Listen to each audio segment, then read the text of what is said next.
The Jell-O program, starring Jack Benny, with Mary Livingston, Phil Harris, Kenny Baker, and yours truly, Don Wilson.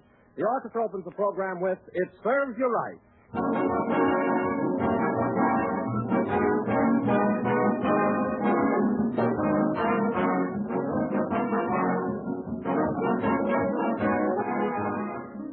You know, when you have enough curiosity, you can make some interesting discoveries. And here's a woman who did just that. She wanted to know how much Jell-O her family eats, and she found out. She is Mrs. Homer E. Poole, 13th Street, Riverside, California, and here's what she writes. I keep the front panels with the big red letters from the Jell-O packages. I started saving them to see how much Jell-O our family of four would eat in a year. Every time we had Jell-O for dessert, we saved the front panel and dropped it in the box. At the end of the year, we were all anxious to find out how many packages we had used. There are so many lovely desserts you can make with those 6 delicious flavors. And when we opened the box, we found we had used 161 packages of Jell-O. Well, Mrs. Poole, they say that figures always tell the truth, and those figures certainly tell the truth about Jell-O. They prove how delicious Jell-O tastes, with that wonderful extra-rich fruit flavor that keeps the family coming back for more. No matter how often you serve Jell-O, it's always a brand new treat. So look for the big red letters on the box. They spell Jell-O.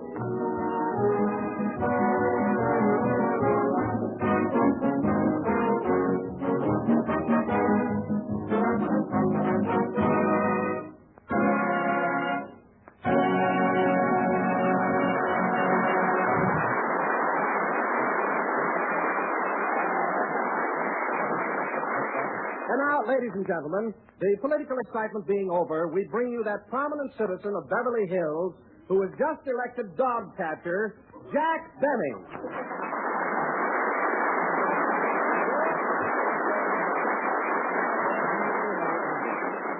Hello again. This is the Honorable Jack Benny talking. And, Don, that was awfully nice of you, but I wish you hadn't mentioned anything about my latest triumph. I'm trying very hard to forget it. Yes, but, Jack, I just can't figure out how a fellow like you would accept such a job as dog catcher. That was all a misunderstanding. I thought I was running for mayor.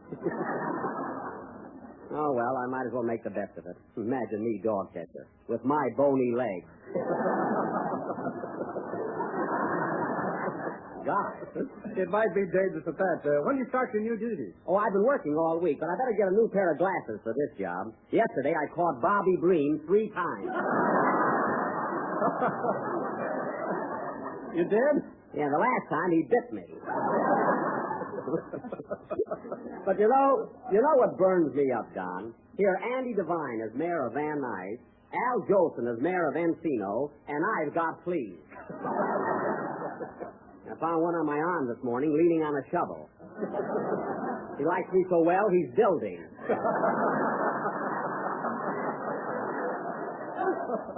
Oh, well, that's just my luck. What's the matter, Jack? What are you raving about now? Oh, nothing, Mary. I'm just sore about the election, that's all. See, I'd make a darn good mayor of Beverly Hills, but they can't see it. Oh, gee whiz, Jack. Haven't you got enough to do as it is? Well. You're in radio, you're in pictures. Well. And you get violin lessons on Tuesdays. What else do you want? Mary, if you're referring to my little group of pupils, I'm certainly not getting rich on them. You're not, eh? No. If I didn't sell them rosin and strings now and then, I'd hardly break even.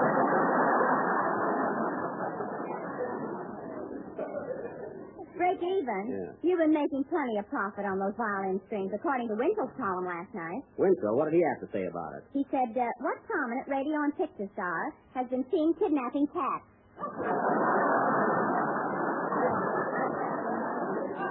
Well, he didn't necessarily mean me. He should have a line in his column saying, what feminine radio star wears funny-looking hats? I wish you could see the one Mary's got on tonight. It's a Lulu, folks. It looks like an extra eyelid.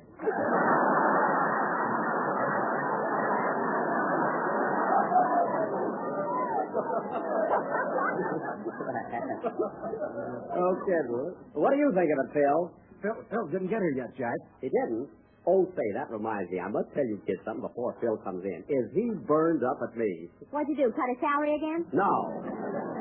But Don, remember that girl he brought to my party 2 weeks ago? Oh, you mean that beautiful brunette Barbara Whitney? Yes, Barbara. Say, Jack, didn't I see you and Barbara at the Wilshire Bowl last Monday night? That was us. Wilshire Bowl? Why, that's where Phil and his boys are playing, isn't it? Sure, that was the idea, Don. I took Barbara there to get Phil's goat, and you should have seen his face when we walked in. Was he burned up? Burned up, Don. You never heard such hot music from that orchestra in your life.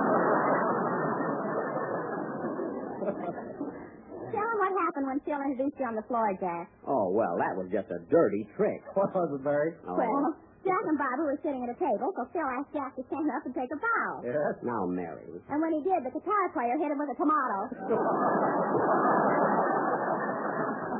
You'd have got a bigger laugh if you'd have said tomato. No, you don't have to get risky on this program.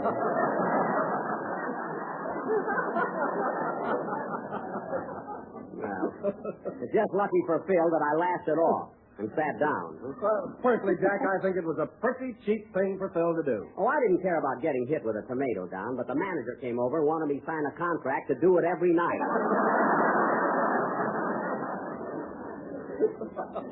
What's the matter? Wasn't there enough dough in it? Oh, the money was all right, but that sort of comedy is dated, you know. But Barbara and I had a good time anyway. I got enough pleasure just watching Phil squirm. Say, Jack, who was that fellow sitting at the same table with you? You know, that good-looking guy. Oh, that was a relative of Barbara's from out of town, her Uncle Louis. Hey, Jack, watch out. Here comes Phil now. Oh, boy, is he burned up. I'm almost afraid to face him. Oh, hello, Phil. Hiya, Jack, old boy. How's my baby? Wow, is he burned up? Oh, he's just putting it on. Now, watch me, Harry. Say, Phil, have you seen Barbara lately? Barbara who? You know who I mean. Barbara Whitney, the girl I took to your Wilshire Bowl last Monday night. Oh, yeah. She brings a lot of guys in there. Mm-hmm. Mary, you see how mad he is? Hot diggity. I'm not mad about your taking Barbara out. Oh, not much. But if you ever come into my club again and start handing out cards, I'll have you thrown out. What card? You know, the ones that say Jack Benny, violin lessons and supplies. See, he's trying to change the subject. Oh, boy, is he sizzling. Wahoo! Now, wait a minute, Jack. Let's get one thing straight. I'm not a bit jealous about Barbara. Oh, no. Well, I'm not. Oh, heaven forbid. Oh, of course not. Look, you took her out Monday night, didn't you? Yeah. Well, I took her out Tuesday, Wednesday, and Thursday. What do you know about that? Well, let me tell you something, Smarty. It's customary for a fellow to send flowers to a girl, isn't it? Yeah. Well, I haven't seen Barbara since Monday night, and yesterday she sent me the most gorgeous box of roses you ever saw. I know she did. Yeah, what are you laughing at? I told her you were dead. Oh, so that's why that card had a black border. I thought it was something new. Phil, the next time you tell a girl that I'm dead and I'm not, you'll get yours. Huh. What a heel he turned out to be. Who's burned up now? I'm not burned up. I just can't imagine anyone doing a thing like that. That's all. Same, Penny. Penny isn't even here yet. Well, all right, don't holler at me. What are you going to play, Phil? Well, I'm going go ahead and play it. We haven't got all night. Sing, Penny. I mean, play, Phil. What a dirty trick to do to a pal.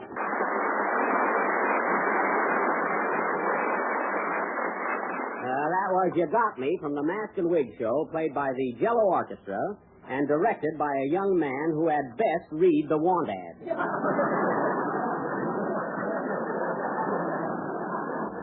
If you get what I mean, Maestro. What's the matter with you, Jack? Haven't you got a sense of humor? Sense of humor? Phil, I don't see anything funny in telling Barbara that I was dead. Oh, she'd have found out sooner or later. Nothing to laugh at. It was an awful thing to do. Jack, you don't think for a minute Phil really said that, do you? Yes, I do. That guy would say anything. How about the time he told Carol Lombard that I wore a girdle? You were there. Yeah, they were snapping you all night.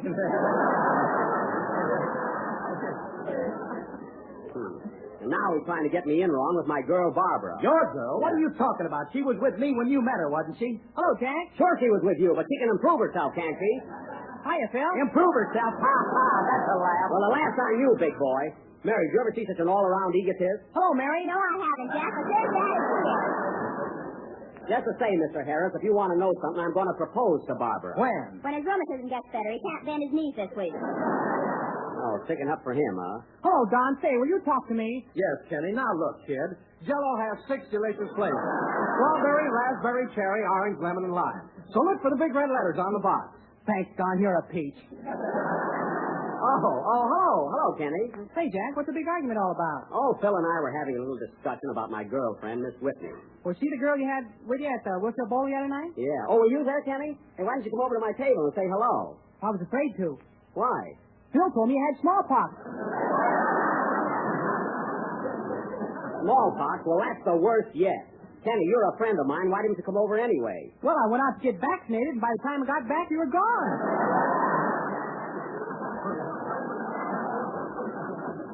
So Harris told another lie, huh? Well, he's just sore because I took his ex-girl Barbara up to his place and danced every dance. Wait a minute. You danced every dance with her? All right, so the waiter had one little foxtrot. Hey, what's that? Well, that's unusual, Jack. Why did you let the waiter dance with your girl? Oh, I don't know. It was either that or give him a tip. Now, Mary, that had nothing to do with it. I just happened to know him, that's all. Say, Jack, who was that good-looking fellow sitting with you and Barbara at the table? Oh, that was a relative of hers from out of town, her Uncle Louie. Yeah. Her Uncle Louie, that's rich. He was holding Barbara's hand all evening, wasn't he? Well, naturally, he hadn't seen her in a long time. Her uncle is bound to be a little affectionate. Well, somebody ought to tell her aunt. Hey, wait a minute. Say, maybe there is something to that. Oh, I can't believe that Barbara would... God, she acted like she liked me. I wish I could find out. Do you want me to ask her for you? No, Phil, I'll ask her myself. Why don't you use my system? Just walk right up to her and hit her on the back and say, listen, babe, how do we stand? Kenny, you're a nice boy and all that, but don't try to tell me anything about women. Oh, yeah? I've been slapped more than you have. You're happier than I am, too.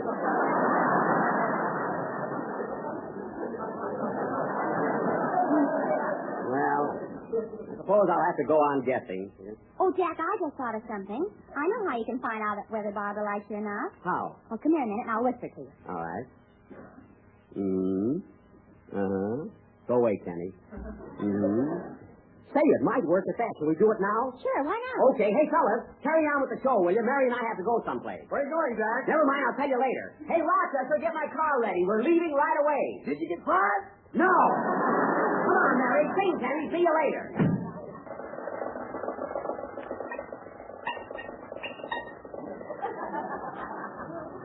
Now, take it easy, Rochester. Hey, Mary, you sure you know where the place is? Yes, Jack, and stop being so fidgety. Well, gosh, I've never been in this neighborhood before. Anyway, I feel funny about going to a fortune teller. Well, this one is marvelous. She'll tell you things that'll make your hair stand up. She will? She can't do it to me. Never mind, Rochester. Hey, we're not going to a fire. Slow down. Okay, boy. Yeah. I hate to see that evening sun. Stop that singing. If I want entertainment, I'll put in a radio. A radio in this car would stand out like a bathroom in a log cabin.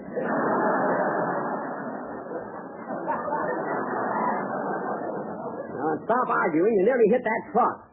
See, the way you drive, I'm surprised you don't get a ticket. I'll never get a ticket driving this car. Why not? All the cops think it's a mirage.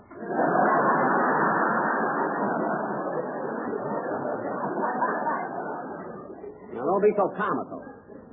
See, that fortune teller lives in a spooky neighborhood. Are you sure we're going the right way, Mary? You'll be there in a minute. It's 1002 Dracula Drive. Dracula Drive? Turn left at this corner, Rochester. Yes, sir. Rochester, when you make a left turn, you're supposed to stick out your hand. I did that last time, and the steering wheel went with it. Now, you better have that fixed immediately. Oh, Jack, why don't you trade in this piece of junk? I'm going to, Mary. I'm trying to get an allowance of $400. You couldn't get $400 on this car if the cushions were stuffed with government bonds. I couldn't, eh? That's a good one, Miss Livingston. Shut up! And by the way, Rochester, I thought I told you to wear a chauffeur's uniform while you're driving. That ain't gonna help things any. I'll do it just the same. Say, Jack, there's a place over there, that old frame building. Gee, it's a funny-looking dump, isn't it? Stop right here, Rochester. Okay. Well, here we are.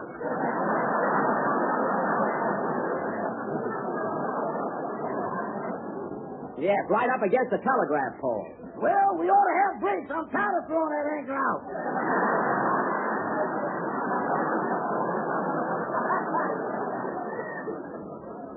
Well, we're here anyway. Yeah, there's a sign. Madam Zombie's Psychic. Reveals your past, present, and future. Screen every Thursday night. Just our luck to come on Sunday. Gee, it's a weird-looking place. Hey, Rochester, we'll only be a few minutes. Wait out here for us, will you? I ain't gonna stay out here all alone in this neighborhood. Oh, all right, then come along with us. What a freaky place. Ring the bell, Mary. There's the button. Okay.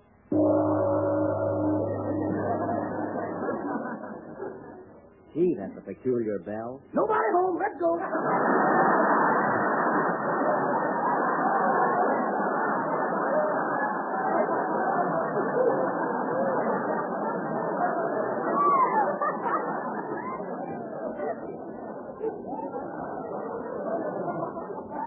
Give him a chance and stop trembling. Here comes somebody now. How do you do? How do you do? My name is Jack Benny. I came here to see Madam Zombie. She's occupied at present. Won't you come in? Yes. Come on, Mary. You too, Rochester. Madam Zombie is busy with a client. In the meantime, you may be seated. Thank you.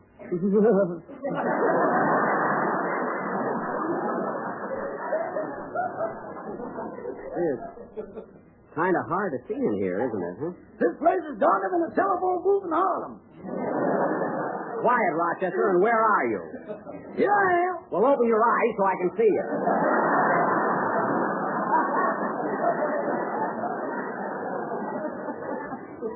Right now, I'd give $2 for a coal miner's hat. Just put a candle on the one you're wearing. That'll do. Now, pardon me, mister, but I hope we won't have to wait very long. Did you have an appointment, or are you the reckless type? Well, I had no appointment, but I'm quite anxious to have my fortune told. You see, I want to find out whether a certain girl loves me. Well, I've never seen the young lady, but offhand, I'd say no. Well, offhand, I didn't ask you. When can I see Madam Zombie? Have patience. She is now communing with the spirit world. I can stand a drink myself. Rochester. Now, where is Madam Zombie? At present, she is flying through space, and when she returns, you will be summoned. I see. What was that? I didn't hear anything. You didn't? Rochester, did you hear anything? Rochester! Rochester! I'm out of the car, boy.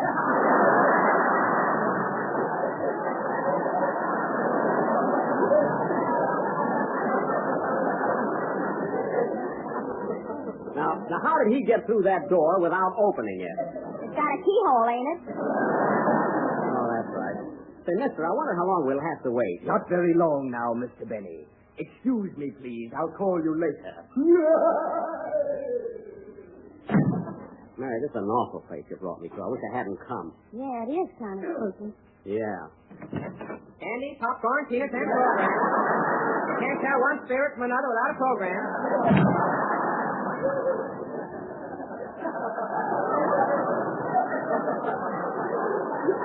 Well, that's just a racket. Mary, why you ever brought me to a joint like this, I'll never know. Now, are you sure this Madam Zombie knows her business? Oh, certainly, Jack. She's wonderful. Well, that's good. Are you going to have your fortune told, too? No, I'm just going to collect my commission and get out of here. Oh, I get it. Why, Mary, you ought to be ashamed of yourself. Oh, quiet. Here comes that werewolf again. Oh, yeah. Ah, you're still here. We're ready for you, Mr. Benny. At last. If you'll follow me, I'll take you to the mystic chamber, the inner sanctum of Madame Zombie. Gee. Enter. It's an odd-looking room here. Mary, do you smell that incense? Gee, it reminds me of that perfume I gave you for Christmas. Remember? Yeah, open the window. There she is. Madame Zombie, I have brought you another client. One who seeks your advice and counsel. Very well, I shall guide him. You may go now, Junior. At once. How do you do? Sit right down here, Mr. Benny. Now tell me, what is your problem? Madam Zombie, I'd like to find out whether a certain girl is fond of me. or whether I'm pursuing a false dream. Can you help me? Yes. Now gaze with me into this crystal ball. Concentrate and think only of your question. Yes, Madam Zombie. Wait. I'm waiting. Now I'm in a trance. I see little things creeping and crawling about. Little thing. Oh, what are you laughing at? She's got ants in her trance.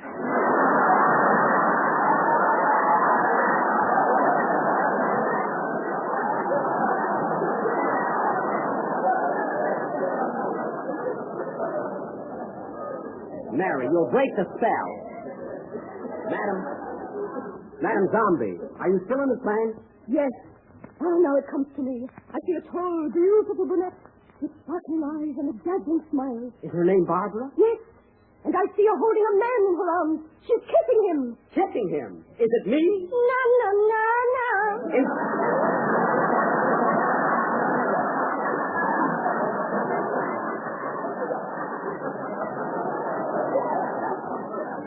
Is it Phil? No. Well, for heaven's sake, who is it? Uncle Louis. Uncle Louis? I can't believe it. You're a fake, Madam Zombie. You don't know anything. You don't even know how many flavors Jell-O has. It has 3. You're wrong. 4. Wrong. 5. Wrong. 7. It has 6 flavors. 6. I knew you were a crook. You're a phony, Madam Zombie. I'm not going to pay you for the visit. I'm not surprised. I saw that in the crystal, too. Oh, you did, eh? Well, come on, Mary. Let's go. No, you don't, wise guy. Hey, Butch. What do you want, Mary? I got a deadbeat here. Give him a word. Okay. Mary, take my arm. We're going out of here. Hurry up. Wait for me. Oh, darn those steps. I broke my ankle. I could have told you that 10 minutes ago. Well, why didn't you? I was holding out for your neck. Oh, come on, Mary. Let's go.